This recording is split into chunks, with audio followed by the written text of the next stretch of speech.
So we're going to do name association. So I'm going to give you a sentence, a description, and you tell me the first name that comes into your head. And the first one I always lead off with is funniest person in the locker room. And it can be any locker room.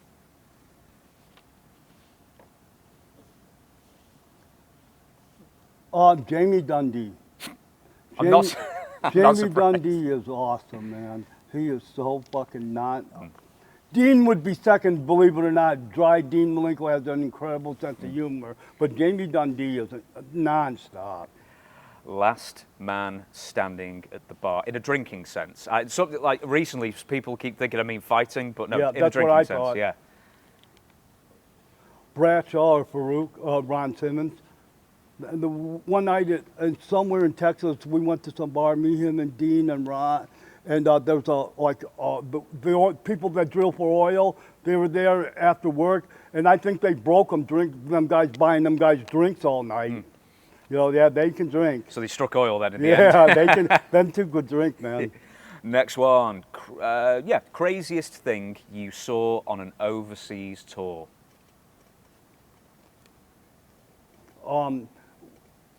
The IRA blew a church up next to the hotel. It's the weirdest thing in the world. Tanks went down the street and stuff. What year was this? Whenever I don't remember when I was there last, you know. Is this WCW or No, it was for a guy named McManus. Oh, right. And yeah. They right next it was right next to the hotel. It shook the whole hotel. That's pretty wild, right? Yeah, I thought someone would fall over. No, yeah, blowing up the church is probably... Right, and that same tour, one of the boys, I think everybody knows he's sober now, but Bagwell was pretty fucked up, coming through customs, and he's just being fucked up because you are, so he didn't stop, he just kept walking, he kind of bullied his way through. We got on the bus, they stormed the bus with machine guns to get him off. Me and Disco were sitting there, and he goes, look, Perry, these guys got machine guns, and we're watching, and next thing I know, they stopped the bus, and they run on the bus and took him off. Yeah, that's pretty crazy, too. Did they give him the old rubber glove treatment, do you know? Or I have no idea what happened, because... Did he actually get back on the bus eventually, or did he have to he met us in the town, for sure. They didn't throw him in jail, but,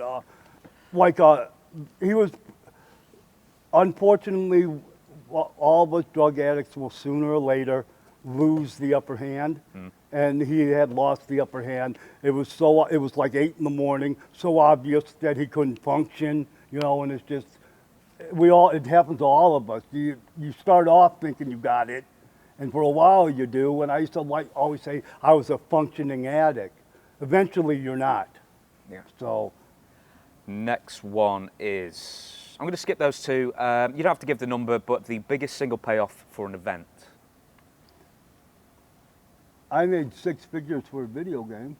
Really? Which one? WCW, their first game. I'm trying to think which one. Nitro? Thunder? I don't know, whatever their first game was. Do you remember, did you have to film a promo on like a green screen for it? Is that the one? You had to wear the suit with the balls on it and do your moves. Oh, too. really? Yeah. Oh, you had to do the motion capture and everything? Yeah. But everybody got paid in 6 figures, everyone. Wow. Yeah.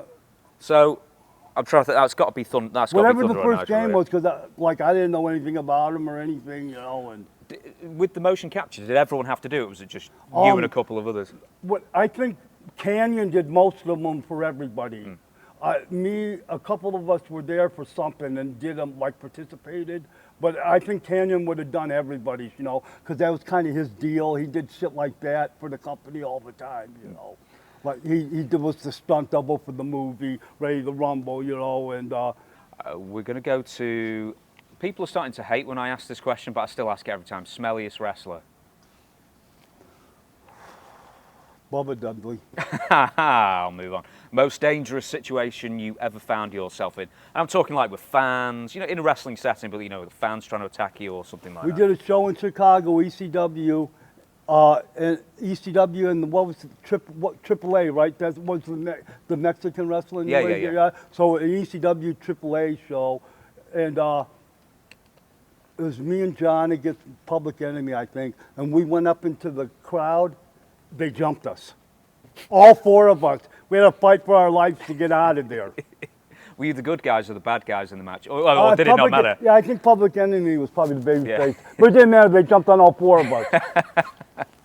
What am I going to go with next? Well, we were sort of talking about, you know, stiff. Stiff is one thing, but who was the most reckless in the ring as far as just throwing limbs with reckless abandon, that kind of thing? Nobody's going to last if they're that way.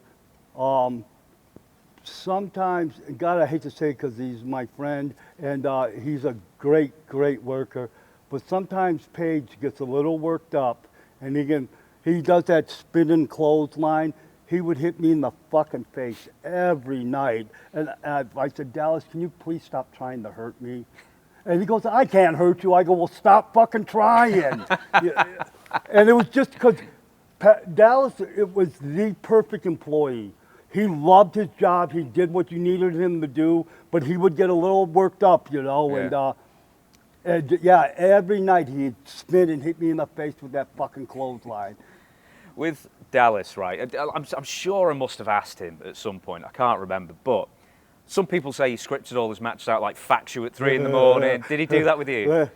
When him and Bam Bam had to drop the straps to me and Benoit, we were at a pay-per-view in Florida somewhere. And Chris and I just call it out there, you know. So we get there, and he hands each of us a script. And it is detailed, like move a half an inch this way kind of shit. And Chris was all stressed out. He used to have take them coffee stirrers, and he'd have them in his mouth. And the more he was stressed, the more he would spin it. And he's spinning it and spinning it. And he goes, Perry, I can't fucking do this. What are we going to do? So we left and went to the gym and didn't come back until our match, so he couldn't talk to us about it. And he was stressed out over it, but it was fine. Yeah. And that was the way he got to do it, you know. Nothing more satisfying than going in and not even, Eddie Gilbert, that's one of my proudest moments. Even though he carried me and led that match, I didn't even know him before the fucking ring, and that's how you just worked it, you know. I don't know where I heard this. I may have heard this about an hour or so ago, but didn't you have a tag team match with Raven and then you wrestled 23 minutes out of the 25? Scotty is my closest friend. Him and I are like, it's just, I can't express how close we are. Sometimes he's a bit much, and he was in a bit of a pissy mood, and I didn't notice he was in a pissy mood because I would have known for sure then. And it was me and him against Dean and Chris and Kidman and Mysterio, and Kidman and Mysterio had the straps, and it was all three of us. So we're going over, and Scotty's getting the pin, so he should be in a good mood.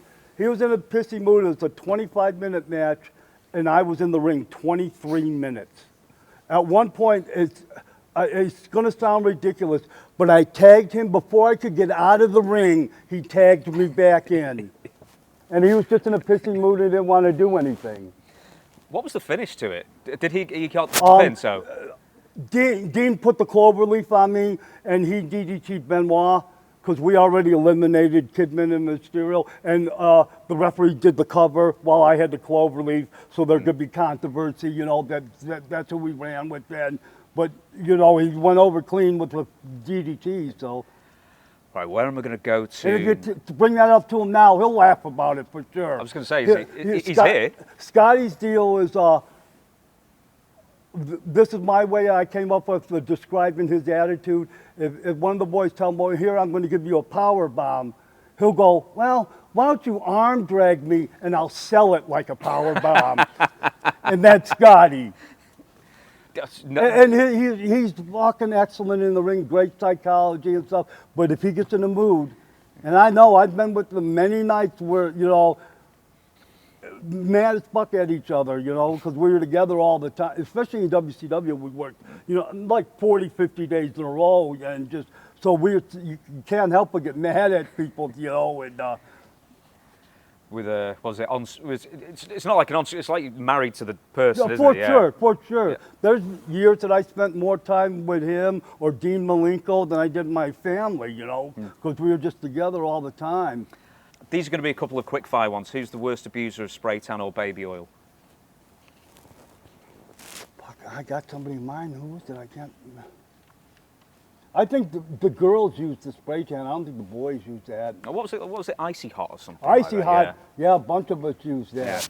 Yeah. And as a rib, when I shave my arms and then they get a little stubbly, guys like Jericho, he's a little fair skin, I'd give him the rear chin lock and I'd have that icy hot on and I'd rub my arm across his face and he'd get big blotches and get so mad at me. I can picture some of the boys, I just can't picture who it is, just drenched in it. Biggest ladies man, you can't say yourself. I don't know, I think we were all pretty unskilled at it and we're just clumsily luck into shit, you know. Well, I'll give you this. Who had the lowest standards? Oh, that would be Raven. That was without, but Raven would do it just so the boys would have something to laugh about later.